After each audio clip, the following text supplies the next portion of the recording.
Okay, we're going to turn a trench here to finalise this. Okay, so this one here is just a straight roughed out one that's been bowl saved and had two other bowls outside it from the bowl saver. So it's roughed out, it's ready to then trim the face. This 10mm woodcut gouge. And we'll trim the face and we'll turn a trench in there, which is just like what I showed you with the resin one of what would go through the process with that. So 10mm gouge.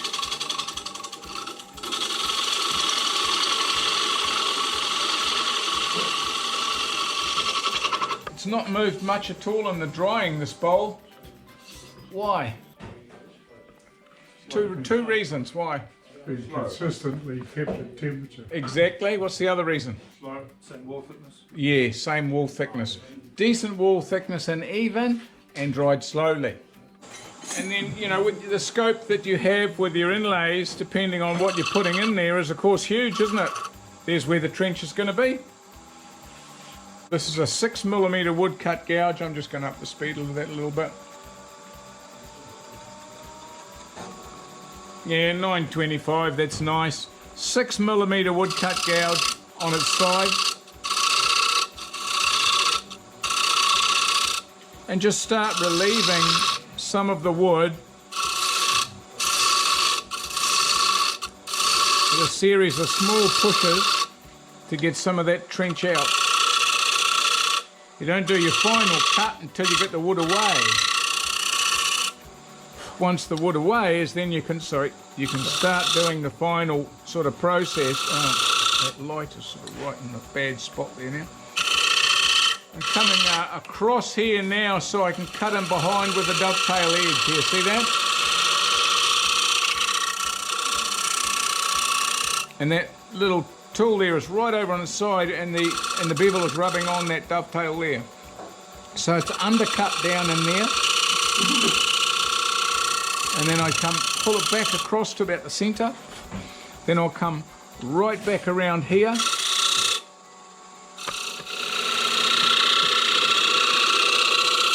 Hope you can see that, but I think so. There's the pencil mark there, and just sort of coming out to the pencil mark.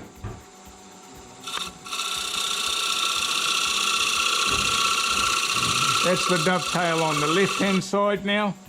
If you use a parting tool for this, generally you're going to tear it.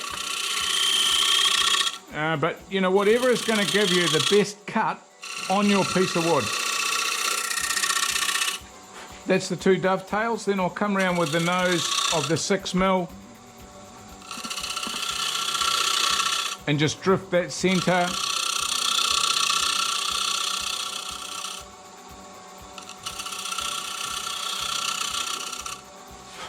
The bottom doesn't have to be dead flat, it could be curved if you like, if your shells are a bit thicker.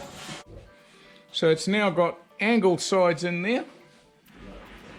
That dovetail side there is angling over that way, that one is angling over that way, and from the sake of a measurement in this case, it's 4mm deep. In this case by 13mm wide, slightly over 13 wide. And then that would be then ready for its sealer coat, as I pointed out before. The sealer coat and your choice of background colour. You'd obviously have your base colour in your bowl, but I'm just showing you what you can experiment with different ones. Once you've turned your trench, you need to seal it. This is a sanding sealer with about 20% thinners in it. It's a normal wood sanding sealer with about 20% thinners. This brush here is a quality small art brush that I bought. This is at least 20 years old, that brush. Keep them clean, wash them out with thinners, and they will last. That's a good fibre on there. And they can come in a range of sizes for painting the sealer in. And you can also use those for putting the paint in. So sanding sealer into the trench. That stops the bleed of the colour going up the side into the trench and making a big grubby mark against where the trench meets the timber. You want a clean, crisp line, so it must be sealed before you put the black colour in. Otherwise the black colour leaches in to the timber and leaves a grubby line. And about 4 to 5 hours later, at least, put your colours in. As I said, this is poster paint. You can get this from the stationery supplies. You can get it in larger volumes. The black is particularly important. Shane, can you use acrylic paint? This is water-based. Okay. Yeah. So thus far we've got it sealed, we've got it coloured. Then in go your pieces. I get my power from Riverton down there, and they have some very, very nice colours of power in the sizes that you want. I used rumbled polished power. You can also use these additions of pieces that are already laser cut to put into your trenches or into your pieces that they can supply. There's a typical example of a trench that could be set out into the middle. See that there? It's a top selling design because it's a double koru. Other additives, you can add in sort of metallics. It's a metallic additive. You can also add in glitter. So put a feature of glitter or metallic into the resin, which will give it a real sort of sparkly look. Won't affect the tool cutting or polishing in any way. There's my little level there, which is just a normal level I got from Mitre 10, and I taped it to a piece of wood to make it a little longer. And you can set out your level and your bubble, and you can just pack the bowl with a piece of paper under there in 2 directions, because if you pour the bowl when it's on an angle like that, obviously the resin's going to run round and out the side. So you need to set it up in 2 dimensions like that and like that, set it up for level, and then do your resin pour. The hardener is, if you look in there, is a little bit sort of slightly brownish. Yeah, very, very slightly. And this is sort of a lot more clear. They both got a little bit of consistency to that, but you mix it and then it takes on, when you pour, I put that into the container first and then put the hardener in, and then it takes on a sort of a bit of a cloudiness, and then it sort of clears out. As I said about the mixing, there's one of my round sticks here. It's just a round stick, and you can mix in there. And as I pointed out in the picture there before, try and mix it and hold it from the top. If you hold it like that, the warmth of your hand starts to kick that resin off slowly, and you're just going to take 3/4 of an hour of your drying time off there, or your gel time. So try and hold it from the top or top lip edge. Keep your fingers away from it, and then mix quietly. I generally go like this. This is my normal procedure here, like that. Use a round stick, slowly. If you mix it like this, which a lot of people do, you're going to fill it full of air. And you'll have a lot of bubble entrapment there. And think, I'm going to really mix this really well. And if you look at that closely, it's all full of little bubbles. So you've really got to take your time there. But then you've got the pourer, as I had up on the picture there before, to run around and position that resin like so. And you want to fill it up so it's just full, so it's not radically overflowing. So there's one there that's been poured. If you have a close look at that, it's just poured up level and it's not spilling out everywhere. Come back to it in at least an hour and a quarter after that, and I'll use my little blow lamp here, and I will show you about that too. It's just a small butane blow lamp, and then I will go around and over the top of that to ease any bubbles out of the surface. The important thing about that is to warm up the head first of the blow lamp so it doesn't spit. That whole head has to warm up, and then when you invert it to go around and get the bubbles out, it's going to remain consistent in the heat on it. The bubble is there. Most of the bubble is underneath the surface of the resin. So you turn your resin off and you think, oh, that's marvellous. You turn that off through there, and what have you got? A hole. And that fills up with sanding, grit, cutters and polish when you're cutting and polishing, and you've got a nasty hole there. So what you need to do is you go over with the blow lamp to pop that bubble and then the resin just moves in and you've got absolutely no bubble then. And by running it around with a blow lamp, which I'll show you, is then you've got that back to dead flat with no bubble.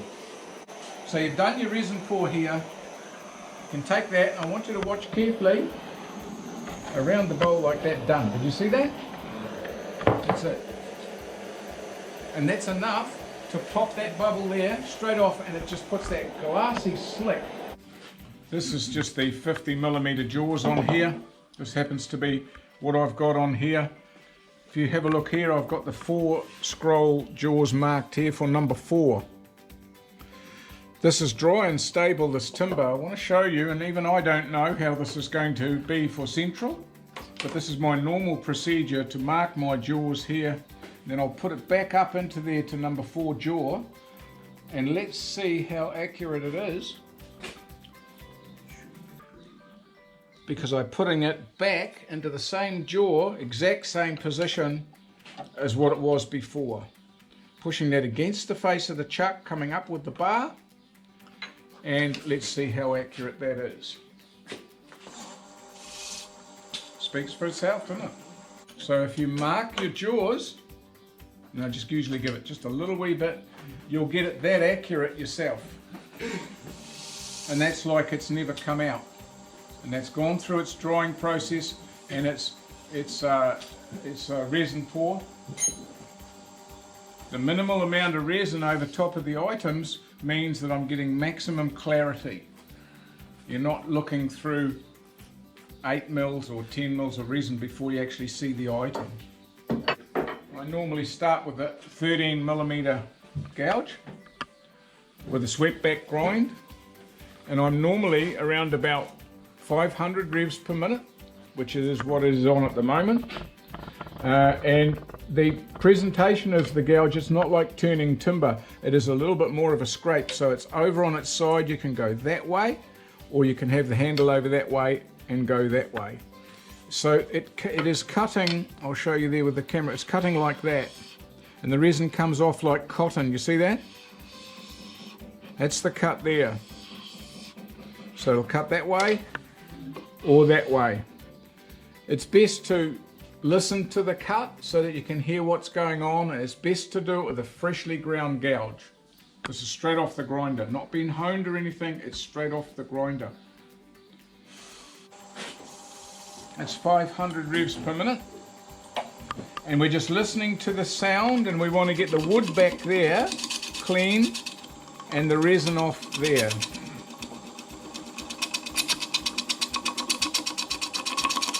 That's one drift across there, and I'll come on my second drift.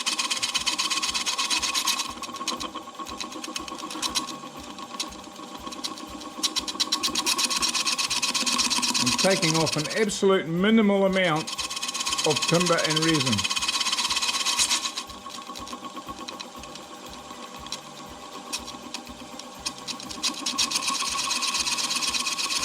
If you get a little bit sensitive with the tool movement and you're getting a bit shaky on it, lock your breathing.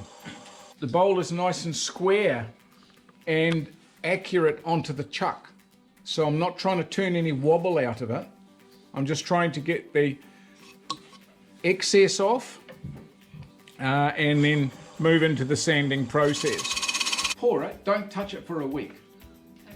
That's what I would say, then guaranteed you're just going to get a better result. But other people might tell you different, that you could turn it the next day. Yes, you could, but it's the sanding and polishing that's going to give you a better result. We're going to start here on the sanding process with a fairly large piece of this Canadian-made paper. This is a bit of 240, and then we'll go from 240 to 320 to 400, 600, 800, 1500 wet and dry, and then 2000 wet and dry. So the speed doesn't require much at all, really. You don't want to build up the heat, you just really want it to cut. There's a fresher piece of 240, keep a big piece on there with the flat of your fingers, and you can see that's really cutting into that surface there. Be as clean as possible, as I say, with that sort of grit all around there before we change grades, which will be to the next grade that's beside it there. These particular grades of sandpaper here have already done about 10 bowls.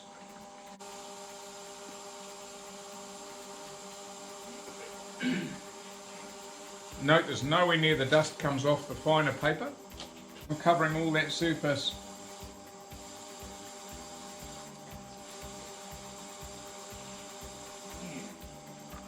Pretty much it. Then we'll polish it. The cutters, at the moment I'm using this one. Here's the code number. It's expensive, but it's well worth the effort. I do note, you see here, I keep a little plug in the top of here, because as you start to use this, it gets a lot of airspace in here, so this can dry out a little bit in here. So I keep the little plug in there and give it a good shake up like this before I use it, so that you're keeping it eased in there, and you'll see the process of that. Also on hand we want a little squirt bottle. This is full of just water, and it's got 3 drops of sunlight liquid in there. This just gives it a little bit more slick on the rag, which you'll see in there. That's quite important. And then a nice soft piece of rag here that I put the cutters onto. So wet the rag first, and then get that. You can see the cutters remaining on there from before. Cutters works when it's wet. If it's too dry in the bottle, it gets too chalky, too abrasive, and you'll have a problem. And then get a little bit on the rag. You don't need much. Do you see that there? Not much there. And then take it around and get it onto the surface first. It's pretty critical how you apply this, and then get it nice and steadily onto that surface with one finger, and you'll see the cutters, and you'll feel it sort of just very, very finely working away at that surface. How much pressure are you putting on that side? Enough for it to work, and I'm just going to bring the speed down a bit now, so I remain full contact with that surface. I'll bring it down to 300, and you'll feel it slick out and sort of get that last bit of finish on it. You'll feel it and actually hear it underneath your finger, the way this works, just like cut and polishing a car. And then you progressively lighten off the pressure to absolutely nothing, like there, and just take it away. Have a look at the shine on that. Just to make sure, it's just I suppose a force of habit, but I found it best. And then get the air out of the bottle again. So this is just a repeat of what I've just done. And even less cutters on there is necessary now. And one of that bottle, as you can see how long that will last. So I put that onto there. We are running at 400. If you have the lathe going too fast, the cutters won't really work because you're skidding over it. You're not cutting into the surface, are you? You're sort of missing that surface. So you'll feel it start to really work now there, underneath that rag. And you'll see it just gloss out. I've certainly got enough pressure on it for it to do its job, about the same amount of pressure that I had on my sandpaper. So that's really got that slick there now. Look at that. You can see right into that power. Now remember, I've only got 2 mils of resin over top of that power, and that's just gleaming out of there because I haven't got a big whole lot of resin over the top because it's still running square. The last little extra thing that I could advise you to do before you finish it is to put your lathe in reverse, and this last cut goes backwards, and you're just going to help to pick up that in a different action. That's going to vary the action of the cutters on the surface and give you an even better shine. because the last two applications have been in the same action.